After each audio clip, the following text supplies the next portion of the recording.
Hello students, welcome back to the Tantray physics classes. Here is a problem asked at IIT level this year, 2025. The problem is consider a star of mass m2 revolving in an orbit around another star of mass m1.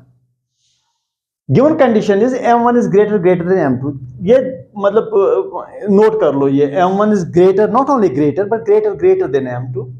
The heavier star m1 slowly acquires mass from the lighter star at a constant rate of gamma kg per second. ये जो revolving star है, it loses mass, and the heavier one at the center it gains mass.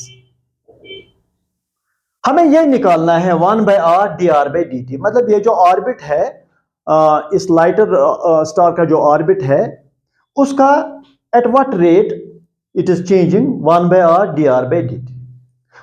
बीच में ये भी लिखा था कि the total mass of the system remains constant, like that little star loses mass, heavier star gains mass, but the total mass remains constant. वो मैंने यहाँ लिखा नहीं because that is quite obvious, लेकिन प्रॉब्लम में वो भी लिखा हुआ है.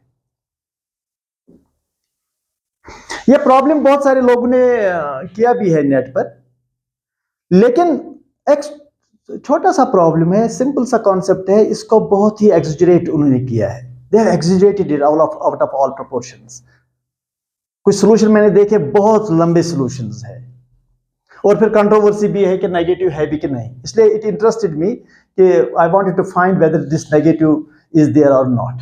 नेगेटिव नहीं होना चाहिए बिकॉज ये जो छोटे स्टार का जो ऑर्बिट है वो बड़ा ही होना चाहिए, because it is losing mass, becomes lighter, it has to move away, it is physically we should move away. तो मतलब dr by dt should be positive. तो ये पॉजिटिव होना चाहिए, नेगेटिव नहीं. Because little star becomes lighter and lighter, and bigger star becomes heavier and heavier. So basically this is a simple problem based on a concept, and it can be done within a few lines. Why should we go through a laborious mathematics? पहली बात यह है कि जब उसने कहा m1 greater than m2, that means heavy mass जो है, ये जो heavy mass है, it does not move. It's the little mass which moves in the orbit. It is the same thing as Earth and the Sun case, where the Earth is supposedly continuously losing mass and the Sun is gaining mass. तो ये r की distance पर है. Suppose इसका velocity v है, ये r है, इसका m1 है, ये m2 है. तो अब आप मुझे बताइए बेस कॉन्सेप्ट क्या है. बेस कॉन्सेप्ट सिंपल है कि total angular momentum remains constant. Angular momentum of this body plus angular momentum of this body is constant because there is no external torque applied, और because the gravitational force does not produce any torque, because gravitational force is radial force. जो force radial होता है, which is the direction of force, gravitational force along the line joining the centres of the two bodies. जो इस किस्म के force होते हैं वो रेडियल फोर्स होते हैं, और रेडियल फोर्स जो है that will not create torque about each other centres. This will not create torque about this, and this will not create torque about this. Gravitational force will not create torque on each other. Same thing is case with the electrostatic force. Electrostatic force is also a central force. उसमें भी वो force जो है वो torque produce नहीं करता है. जब टॉर्क प्रोड्यूस नहीं होगा, समझो कि एंगुलर मोमेंटम इज कांस्टेंट. और एंगुलर मोमेंटम भी क्या, that angular momentum belongs to this orbital motion, not to the heavy body, because heavy body does not move in the orbit. तो यहां पर दोनों बॉडीज का एंगुलर मोमेंटम लिखने की कोई जरूरत नहीं है, because angular momentum will belong to this little star, because it is moving in the orbit, it is not moving in the orbit because it heavier one. अब दोनों बॉडीज को एंगुलर मोमेंटम देने की कोई जरूरत नहीं है, तो मैं इसका एंगुलर मोमेंटम लिखता हूं, that is L is equal to m2, it is velocity, and this r, this is the angular momentum of this body if it moves in a circle.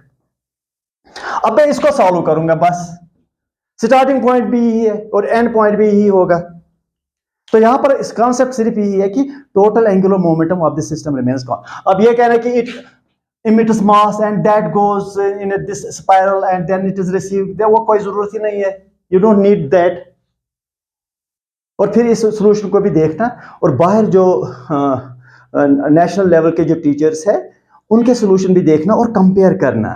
ये नहीं कि मुझे कोई एडवांटेज चाहिए या मुझे कोई एप्रिसिएशन चाहिए, ताकि आपको पता चले how IIT level questions can be done in a minute and how questions can be done picking a base concept. Base concept is this is constant.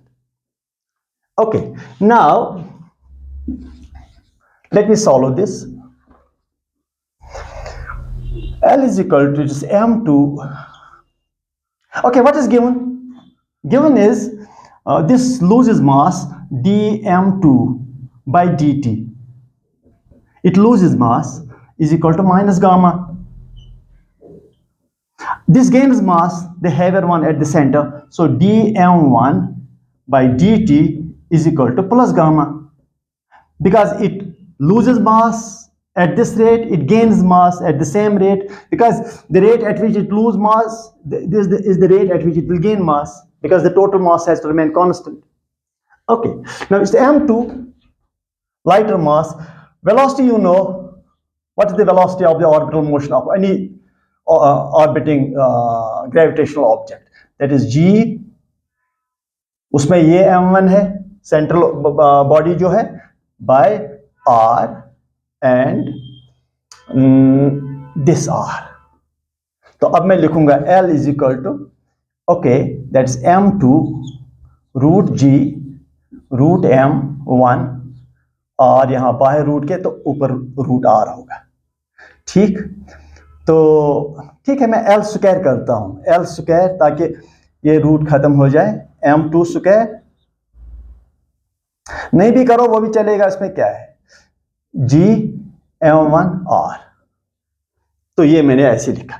तो अब मैं क्या करूंगा, चलो L2 प्रोपोर्शनल टू g को खत्म कर दो, m2 square m1 r.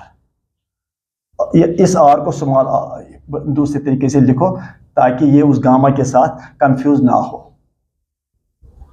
Gamma के साथ ये कंफ्यूज नहीं होना चाहिए. ओके, प्रोपोर्शनलिटी मैंने जी को कांस्टेंट खत्म कर दिया. The differentiating both sides. Okay, differentiate करने से पहले और एक चीज कर दो आप. डिफरेंशिएट करने से पहले और एक चीज कर दो. चलो ठीक है, मैं स्क्वायर भी नहीं करता हूं, स्क्वायर भी नहीं करता हूं मैं, स्क्वायर भी नहीं करते, ऐसे ही रखते हैं. चलिए, लॉग दे दो, log L equal log m2 plus 1/2 log m1 plus 1/2 log r plus 1/2 okay log of g. ये मैंने लॉग दोनों साइड से दिया और फॉर्मूला अप्लाई किया. अब डिफरेंशिएट करो, इसका डिफरेंशिएट कांस्टेंट है ये, तो 0 हो गया. इसका differentiation 1/m2 dm2 by dt plus 1/2 1/m1 dm1 by dt plus 1/2 1/r dr by dt. अब जरा देखो, हमें मिल रहा है कि 1/r dr by dt direct, ये चीज प्लस इसका डिफरेंशिएशन दैट इज 0. ये हुआ 0 इज इक्वल टू 1/m2. अब dm by dt क्या है, माइनस गामा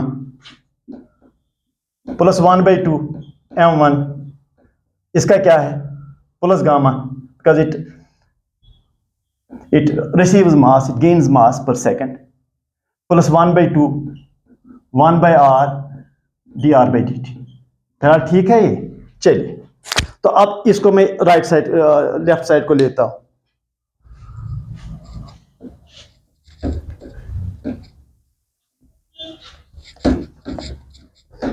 चलिए, इसको मुझे निकालना है 1/2 1/r dr by dt. ये तो निकालना है मुझे, किसके बराबर होगा वो देखना पड़ेगा, लेकिन 1/2 नहीं, 1/r dr by dt निकालना है. 1/2 फिलहाल तो 1/2 आ रहा है. इसको यहां रखकर इसको शिफ्ट करो, वो हो गया that is gamma bye m2, इसको यहां लेने से माइनस गामा बाय 2m1, ऐसे कुछ। इसको यहां रख करके इन दो को शिफ्ट किया। अब इसको खत्म कर दो, because m1 is tends to infinity, it become 0। तो आपका मिला answer 1 by r dr by dt is equal to 2 gamma by m2. Answer finished. हाँ, there is an error of negative side. It should be positive here. और physically भी अगर देखोगे आप, जो लाइटर मास है जो रिवॉल्व करता है, अगर वो और लाइटर बन जाता है, that will fly away from the, because the gravitational force will decrease and that will fly. How the gravitational force will decrease? Because when the heavier mass becomes heavier and heavier and lighter mass becomes lighter and lighter, the gravitational force is proportional to product of the masses. Therefore, gravitational force will decrease. The gravitational force will be maximum when the two masses, total mass, two masses are equal almost. When one mass becomes lesser and lesser, other mass becomes greater and greater, and total mass is the same, sum of the two, the gravitational force has to decrease. वो एक problem भी आता है. What should be the mass? How much mass you should take away from a bigger mass so that the force between them is maximum? तो वहां भी आप ये कहते हैं कि mass should be equal. तो अगर एक छोटे से छोटा हो रहा है तो दूसरा बड़े से बड़ा हो रहा है, लेकिन टोटल मास कांस्टेंट है, समझो there gravitational force will decrease. जब ग्रेविटेशनल फोर्स डिक्रीज होगा between the lighter mass and the heavier mass, the lighter mass will fly away. तो वो हमें फिजिकली भी समझ आता है. तो यहां पर तो प्रूव हो गया, पॉजिटिव अगर निकला dr by dt, that means r increases. तो वो कोई ऑप्शन तो है नहीं, लेकिन ऑप्शन ये होना चाहिए with a slight mistake of a negative sign. I want those students who watch this solution, which is only based on the conservation of angular momentum. It is done within a few lines and the base concept is very clear. The angular momentum has to be conserved. Why? Because there is no external torque. Why? Because the gravitational force will not produce any torque. So I want you to compare the solutions so that you can solve the questions in a short time based on the concept. And also, it helps you to do things in a shorter time, directly, without beating about the bush, without using laborious mathematics. Thank you.